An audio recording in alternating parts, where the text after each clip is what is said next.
You're listening to NorthWoods Church Matters, a podcast of NorthWoods Church in Evansville, Indiana, where we discuss why the local church matters and things that matter to the local church.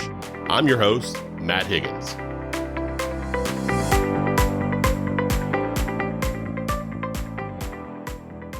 Welcome back to the NorthWoods Church Matters podcast. I'm here with our lead pastor, Bobby Pell, and our executive pastor, Darin Garten. And we are going to talk about something that we have not forgotten about. Preach. I've had a lot of people that have come up to me the last couple of weeks saying, hey, we did that survey back in June. Are we ever going to find out the results? And the answer is no. We're going to hide the results. You are never going to know what happened with the survey. End of podcast. Thanks for joining us today. No, for real.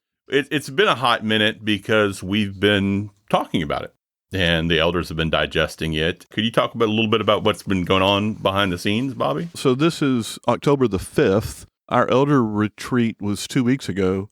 Our elders did not get this information until 2 weeks ago. Yeah. We were intentionally giving them the information when we could give it and talk and think through what did it mean. Trying to pick out the pieces of this that was the most helpful. And so us giving it to you is great. Hopefully you'll be able to pick out the information that's the most helpful as well. But really, we just tried to utilize this at the elder retreat as it gave us data to help us think through the future. And the other part of the equation is y'all are just confused as we are. That's so right. That's what you're going to find You'll as see we that. Go over the results to the survey.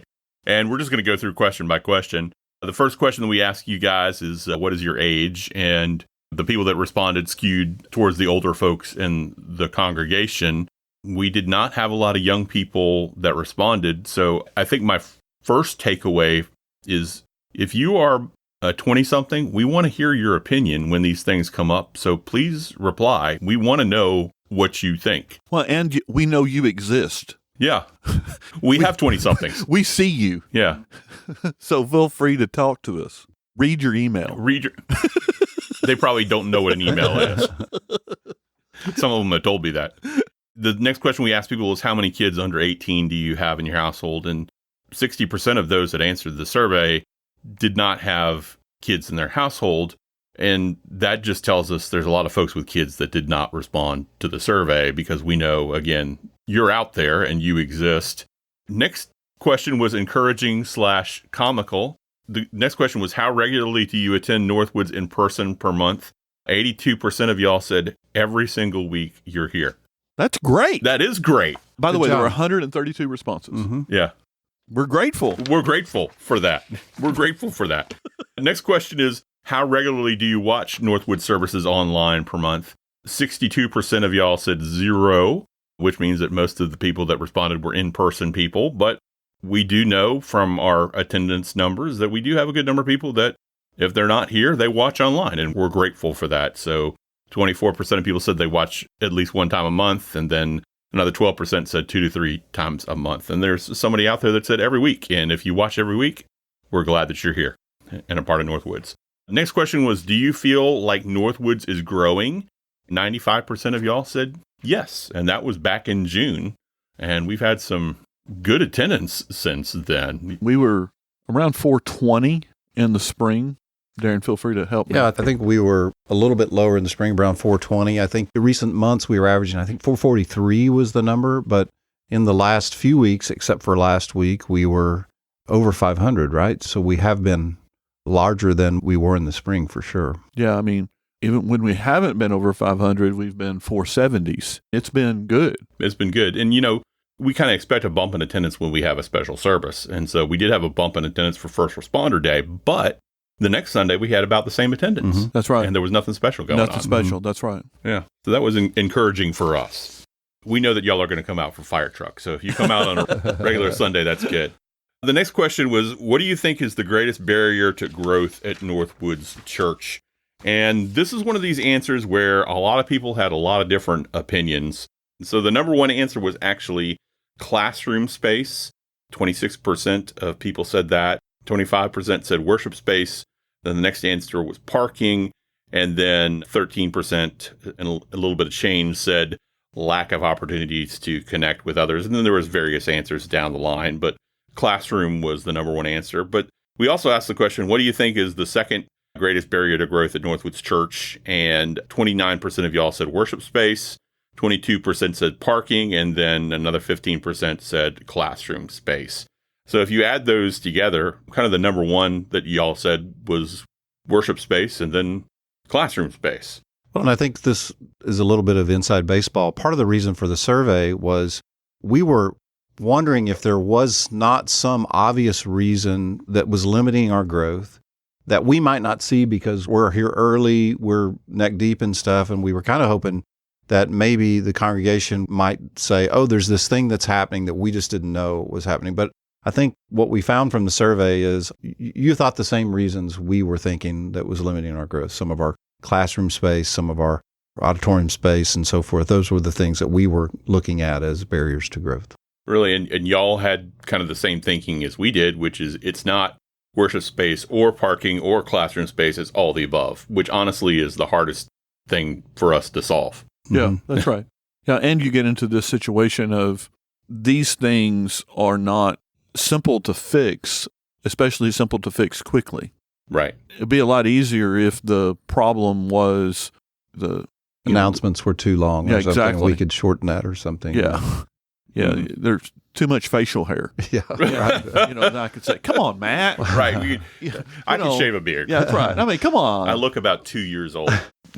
On some of these things that we're looking at, they're not completely out of space. So like we've been monitoring the parking lot space and we do have empty spaces. We're monitoring the auditorium space and we have seating space, especially in one of our services more than the other.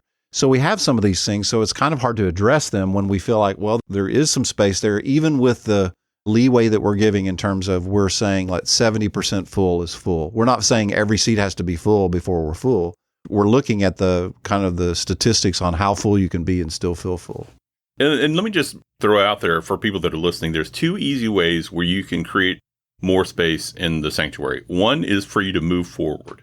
A lot of people, they come in the sanctuary and they sit immediately in the back. And so what happens is that somebody comes in late to the service or while things are getting started and they see all these people in the back and they start saying, well, this is full.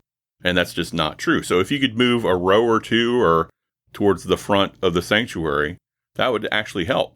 And then the other thing that would help is if you move in. A lot of people, I get it. I like to sit on the outside just in case I need to leave or go to the bathroom or something like that. But if you can hold it and move inward to the middle of your section versus sit on the aisle section, that would actually accommodate more people to come in. Once again, a purpose of the survey is we are in a post-COVID world. And in this post-COVID world, we don't know how full is. Right. And so we're coming out of mask and 6 feet space and creating these barriers around us. And so how full are you? And you, at that point, have to say, okay, we've got to do something. And so we're trying to walk through the picture of when is full. Do you have to do a third service, which we're going to talk about? When do you have to create a release valve? Right. And so that's really some of the purpose of these questions. I think one of the things that can make it feel fuller than it really is what happens in our passing times between the two services. We've had people out there in the foyer trying to keep that main hallway, our main street, open so that people can get in and can get out. One of the things that's challenging, especially for a newcomer or somebody who's struggling with the fact that after COVID, we're now in these tight spaces together, is when they enter a room and immediately they're just surrounded by people. We've been trying to say, we want people to have conversations. I mean, we want fellowship to happen before and after services. We're not trying to inhibit that. But if you cannot stand in the middle of the doorway to have that conversation, that would help us a lot. So if you have a conversation to somebody, if you could just be cognizant to move to one side or the other, to keep that area in the middle where people can get in and can get out without having to feel like they're running the gauntlet, that would be really helpful. I have a question. Yeah. Did y'all take the survey? I did. Yeah, I did. So when you took the survey, how did you answer? I am an ex-family minister, and so I answered classroom space. Okay. As worship minister, I'm seeing the other side of things. But I feel like a lot of people that answer that we need worship space, sometimes their answer is more related to they don't like the fact that we're meeting in a gym versus a prettier sanctuary. Yeah, I mean, you've said that from the pulpit before, and it's true. We don't have the prettiest sanctuary in the world. We're in a sanctinasium. We're in a sanctinasium. And I know that people would probably like a more traditional sanctuary or something more stained glassy or crossy or something that looks more like church.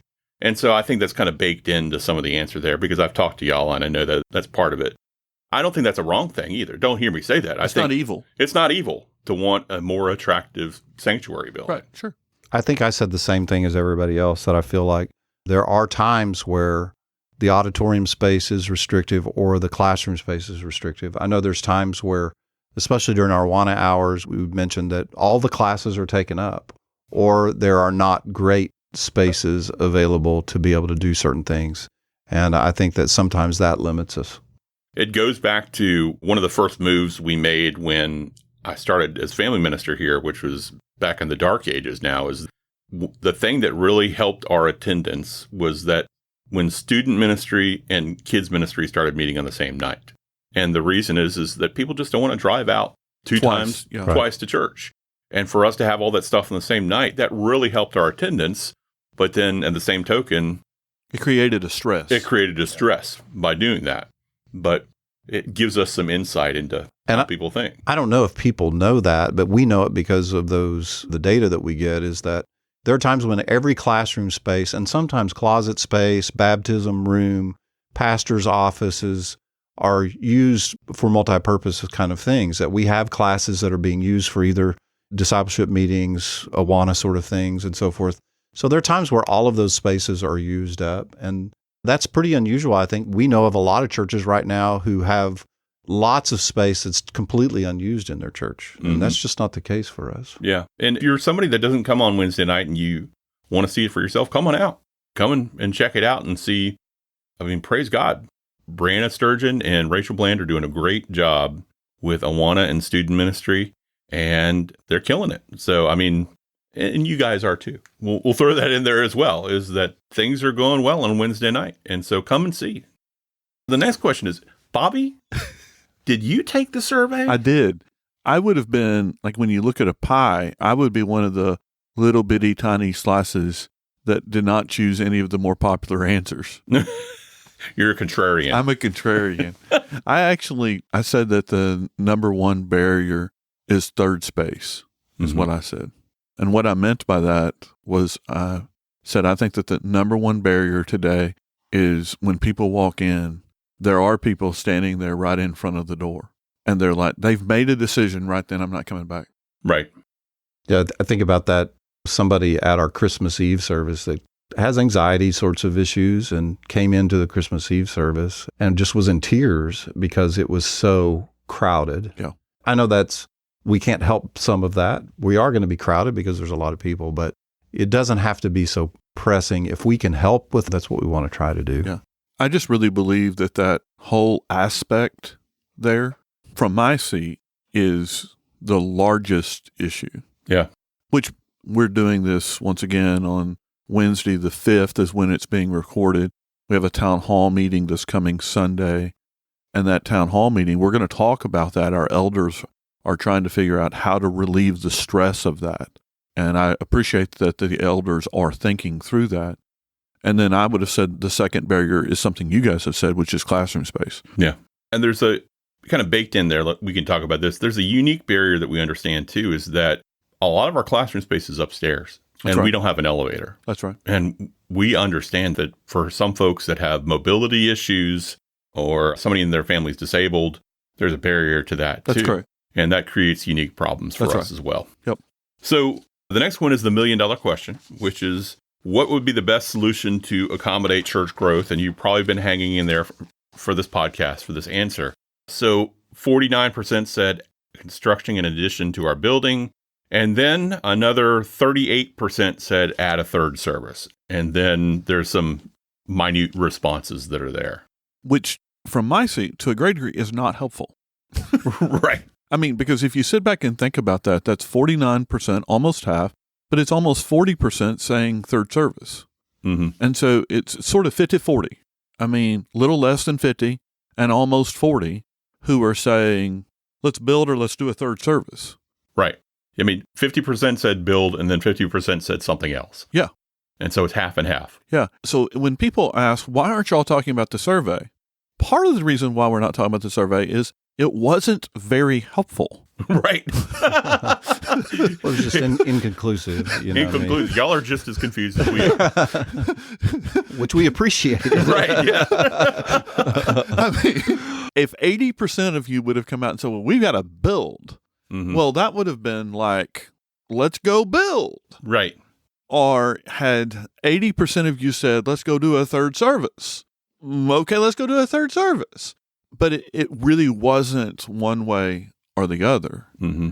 And thereby, it puts us in a situation of, okay, well, we need to prayerfully sit back and think through, what do we do? Positive, I think, as we walk through this, is that it feels like the congregation will get behind either one. Right. And I'm so grateful to pastor a congregation who's ready to do gospel things. Mm-hmm. And you're willing to do what's necessary to continue to make growth happen. Praise God for that. Yeah. We'll throw in here at this point, we have an elder who just happens to be the owner of a commercial construction company. Yeah. And so we lean on him a lot. We're grateful for Tim Cook. He is a tremendous asset. Yes, that's right.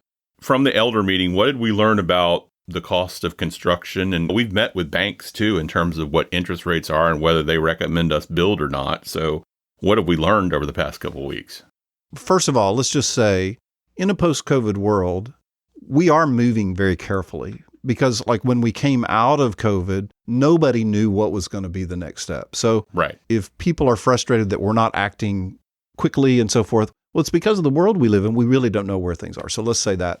But I think also what we found out is now with some of the shortages that we've seen, the timeframes and so forth, we talked to bankers and the banks that we talked to really believe that interest rates are about to go up. So that by the time we actually close on our loan, we're looking at interest rates that would be in the 9-10% area, which is not awesome. Yeah. And so that gave us pause. And then Tim suggested that right now, a lot of the building costs that you would have built pre-COVID cost 60% more than it now to build. Not to mention the fact that you're dealing with shortages and you really have to have your game together in terms of getting materials and so forth. So for us, one of the things that we approach with fear and trembling is the fact of we want to be financially responsible. We want to build at a time that is responsible for the church and leads the church into a good future and does not become something that's a burden to the church moving forward. So the church is not a business. We don't approach it that way. But I think you have to have good wisdom when it comes to those sort of things and say, why build when it's 60% higher if we could do it at a better time and build whenever the rates are more manageable? Right. The picture that's in the lobby of the facility that was being looked at in 2020, just before COVID hit, that picture today, if you built it, would be between $5 and $6 million. Right. If you added the 60% cost of what we were looking at in 2020. I just don't mind saying my concern is generational debt. I feel like our church is in a very good position today. Spiritually, I feel like we're united. We have a concern about reaching our neighbors, reaching Evansville, reaching the world in making disciples. We're doing a lot from a missions perspective. But I think once you raise funds and you're trying to raise funds off of $5.5, $6 million, you're still going to have a massive debt when that's over. Mm-hmm. And the concern there would be the amount of debt that you would have, the future generations behind you. How's the church going to handle that? Right. I just think that that's something that our elders are trying to be wise in how they make those decisions. Mm-hmm. Because we're not making it for us. We're not making it for me. I mean, I'm 52. Fast forward 20 years, I should be retired and helping being a transitional pastor somewhere, as I'm, Lord willing, would be just trying to help some little country church. Mm-hmm. That's what I would probably see myself doing in 20 years. Mm-hmm. But you enter that kind of debt, You're passing it on to Rachel Bland. you're passing it on to Rachel Bland and Rachel's kids, Yeah. if the Lord so blesses. You know what I'm Yeah. saying? I mean, that's you have to think that way. Mm-hmm. You really have to think that way. That's a lot of money. It is a lot of money, and a lot of money. Yeah. We did think of a strategy yesterday, which is that if everybody in Northwoods, it is Fall Festival week, could go get a half pot ticket. Yes, that's right. Solid strategy. Solid strategy. That's a solid, and do that every year. Yeah. Yeah, not just once. You can't We do need that 6 once. winners. Yeah. Yeah, we would have to do that consecutively.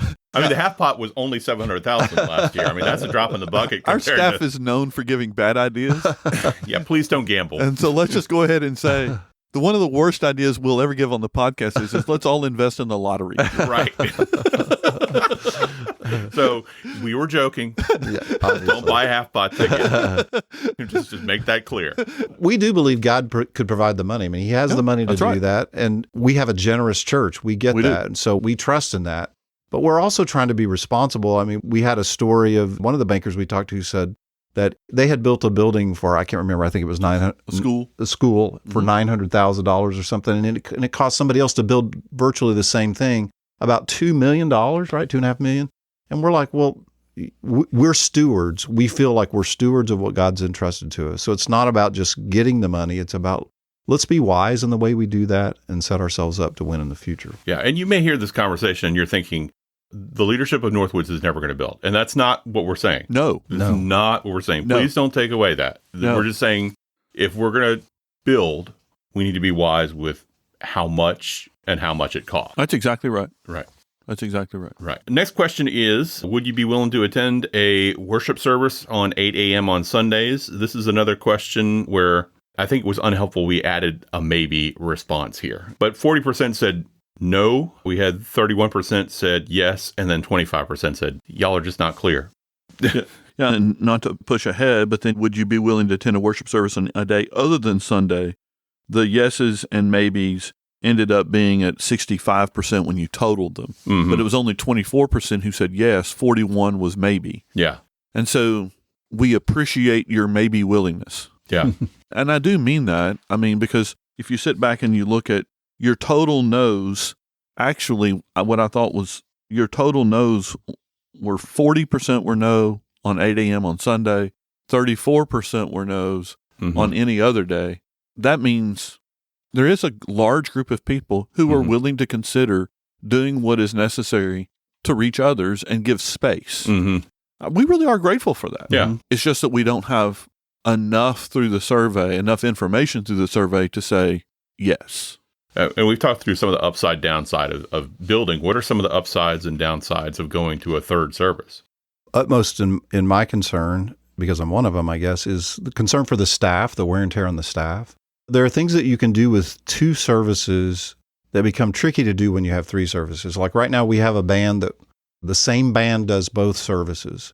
Well, when you go to 3 services, they can do that. It's a lot to ask somebody to get there at 6:30 Sunday morning and go until 12:30 or whatever, or leave after the music in the first service or the last service. That's a lot. It's a lot on the preacher. The preacher has to do that 3 times. I want to make sure that we set ourselves up to be healthy for the long haul. So I think you're concerned about those sorts of things. I think that's my main concern is the staff and the sustainability of it. Can we sustain that for the long haul? I don't want us to spread it out and just have more time that people have to be there to do stuff and end up with the same number of people or whatever if they would just as easily go to the 2 services that we have. Mm-hmm. And you're dealing with the potential of also needing childcare as well for those areas. Mm-hmm. A benefit is you don't have to build. Right. Mm-hmm. A benefit is you're utilizing your facilities well. That is a legitimate benefit. We do this for Easter. Mm-hmm. I mean, this is not something that the church has never done. So basically what you're doing is you're turning your Easter service into something you do 52 weeks a year. Right. So I think that's really what you're all of a sudden doing. The church would have to basically say, I'm committing to that. Right. And from my job, you're really looking at the point where you go to 3 services. You're almost looking at do we need different media teams and different worship teams for different services, which increases the complexity. Doubles basically the complexity of what you're doing. Yeah. And then add on kids on top of that. So it's not to say that can't be done. It's just that is the reality of what's going on. Let's also recognize, even though that does double the complexity, there's a positive to that. Right. And the positive to that is it gives us the opportunity to use more people. Mm-hmm. Yeah. And there is a benefit to that. Mm-hmm. From a Ephesians 4 perspective, it gives us the opportunity to equip and to enable. The problem is, I don't know that everybody understands that equipping and enabling doesn't happen at the snap of a finger. Mm-hmm. That generally is a process.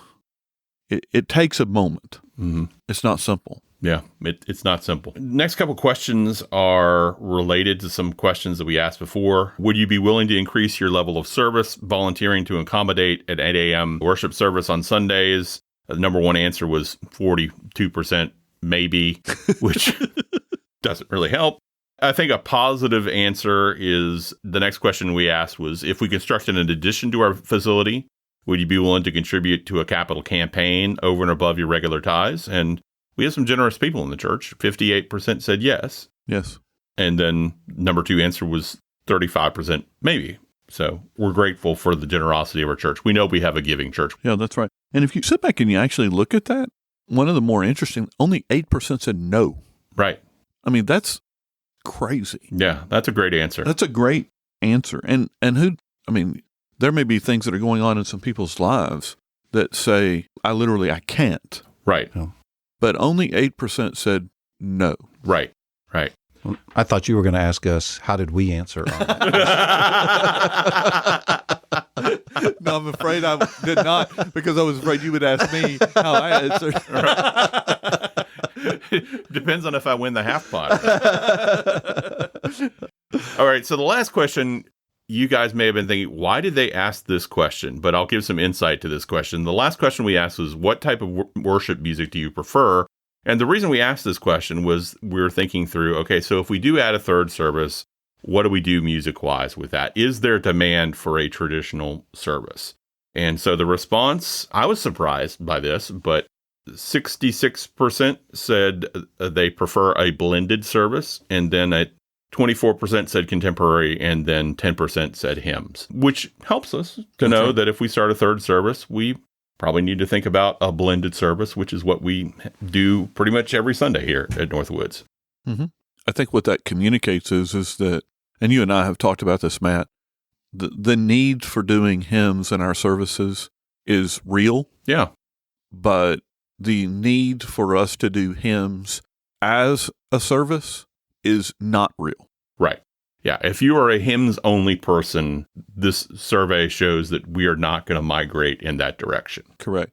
Yeah. I think that's important because there have been a push here. There have been pushes here. And for those of you who do not know, I have received your emails. I got it. and read them. I've read them. But I've received the emails from people who said, look, we need to move to hymns. And if you would do a hymn service, I'd go to the hymn service. There's only 10% of responses. 10% of 132 people. 13. So, 13 people. Yeah, you don't do a service for 13 people. Right. It also says that you guys have an appetite for hymns, but not to the exclusion of other things. That's right.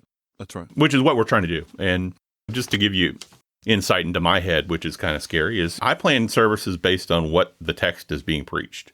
And so the first thing I do every week is go see what is being preached and what the text says and what songs go along with that. And if there's a great hymn that goes along with that, we'll probably do it. Right. But I'm never going to be to the point where I was like, there's calculus in my head. If we've got to do 3 contemporary songs this week and 1 hymn, that's never part of the calculus of what I'm thinking. My thinking is always, I've got to do whatever I can to set up the text so that the text can be illuminated and presented well. And so whatever I can do music-wise to stir people's hearts and affections towards the Lord and whatever the text is saying, that's the primary thing that I'm thinking about from week to week. Yeah, you do a great job of that. That's all the questions on the survey. So one of the things that's going on in the background is we have a church that came to us a few months ago and said, would you help guide us out of a difficult situation? Former Calvary Baptist Church, which then was planted by NorthWoods as a center of hope and asked us to step in and help them through a difficult period. And we've talked with them for a long time and tried to help them for a few months now. Could you talk about what's currently going on with them? Sure, yeah. We've been working with Center of Hope since February. As far as officially, they actually voted twice for us to make their decisions for them. And due to some facts that they have not done a good job of filing their appropriate paperwork with the Secretary of State, they had to dissolve as a church plant. And we led them to that decision. Their last act of dissolution was to choose where to give their assets. That was done on last week. On Sunday, October the 2nd, they were given 3 choices. They could give it to the state convention, our local association, or they could give it to NorthWoods. They voted 30-1 to give their assets to NorthWoods Church. They were able to give a recommendation to our church. They could say that they would like for us to sell it, or they would like for us to make it a campus of sorts. And all 30 made the recommendation for it to be a campus. 17 of the 30 said that they would be a part of it. 8 said they were unsure. 5 said they would not. Our elders actually have a meeting this coming Thursday, tomorrow, and we'll be talking about this. This will probably be coming up as at least a point of information to our congregation Sunday. Let them know what's going on. I think at the very least we should be praying about what we should or should not be doing. Right. And our plans are not his plans and our ways are not his ways. But we've come into a situation over the past couple of weeks where we have a group of people that have given an extremely large facility in an up-and-coming neighborhood of Evansville to Northwoods. Mm-hmm. And we don't know what God is up to, but he might be up to something. So the elders need to consider and pray and try to figure out, okay, so what is God telling us and what is God doing right now? That's right. That's right. Yeah, I mean, I think that this is a moment for us to sit back and to say, okay, what do you do with this? Is there an opportunity for us to make sure that there's a gospel presence on Haney's Corner? Or is this a situation where you punt? I don't know the answer to that fully. I do know that a year ago, this was not on my agenda. Right. I didn't see this coming 3 months ago. I mean, I can honestly say that. Yeah. I mean, our goal over the past couple of months was to make them viable. That's right. So that they can spin out and become their own entity again. That's right. Yeah. So this was not in the cards. No, that's right. For those of you who don't know anything about the church, the facility is an older facility and it does need some work. But when you're in it, like that sanctuary is beautiful. Yeah. And they have done a good job of upkeeping the space. It's got a functional clothing bank and a food bank there. That's correct. Yeah. The food bank has mass walk-in freezers. Yeah. That they received from grants from the state some years ago. And so it's really set up well for those types of things. I think, once again, these are things for the elders to think through, but this may be an opportunity for Northwoods to just simply think through how can we expand our ministries to do things that we don't do here at 9920 North Green River Road. Can we expand our ministries to go down Haney's Corner area and do clothing bank, food bank, other things, and do them in such a way that are gospel-centered? That's not always happening. Mm-hmm. So there are other clothing banks and food banks across the Evansville area, but a lot of those clothing banks and food banks, many of those are not gospel-centered. Right. This would give us an opportunity to say, we're going to do this in such a way that these are gospel-centered clothing banks and food banks. Yeah. And to your point earlier, Bobby, I think our role is to equip the saints to do the work of ministry. For us, does it give us some avenues to get people involved in compassion kinds of ministries and other sort of ministries to our city that we just don't have here? So it gives us some service opportunities that are just ready-made, and we can involve people in those ways that help them grow in their relationship with the Lord and stretch in ways that they might not if they were just involved with the ministries we currently have. Yeah. And let's just go out and say this too, because I think this will address a concern that people might have. Whatever the elders and the leadership of Northwoods decides to do with Center of Hope, we still have a issue of space here at Northwood. That's right. And the two things don't impact each other. Yeah. They don't touch. Yeah. And so it's just a situation where we've gone from one problem to two. So we've got to figure out what to do with multiple situations, and that the two things might help each other, but there's a lot of things going on right now. Yeah, that's right. Yeah, that's right. I mean, don't you want to be an elder? Yeah. Yeah. I don't mind saying this way. These are things that I would say you can pray for us. Mm-hmm. I mean, these are things that keep you up at night. Right. These are things that mentally wear. And so, yeah, I have no problem saying, the background of pastoring at Northwoods right now, and I'm grateful for you guys. I don't feel like I'm bearing this alone. You guys are bearing it with me. I really appreciate that.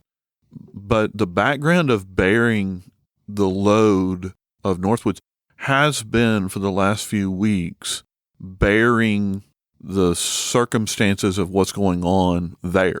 And then the last couple of weeks, this, as all of a sudden this reality became a reality. And then when the vote happened on Sunday afternoon and Troy and I getting together, Troy Lucht was there for the vote.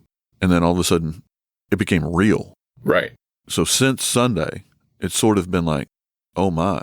Yeah. And so this is Wednesday. So the last 72 hours have been, I would just encourage the church to pray because these are interesting days. Yeah. Northwoods, to its credit, has always been very kingdom-minded. Right. And I'm very grateful for that. I would just say I think we've got to continue to be. Yeah. The Lord is up to something. We just got to pay attention. I mean, within the course of the week, we suddenly have a massive building in Haney's Corner. That's right. So that's right. Easy decisions to make. That's right. All right. Takeaway for today is if you win the half pot, make sure to tithe. See you guys. Thanks for tuning in to the Northwoods Church Matters podcast. If you'd like to find out more about Northwoods Church, you can visit us at our website, www.northwoodschurch.org. Again, that's www.northwoodschurch.org.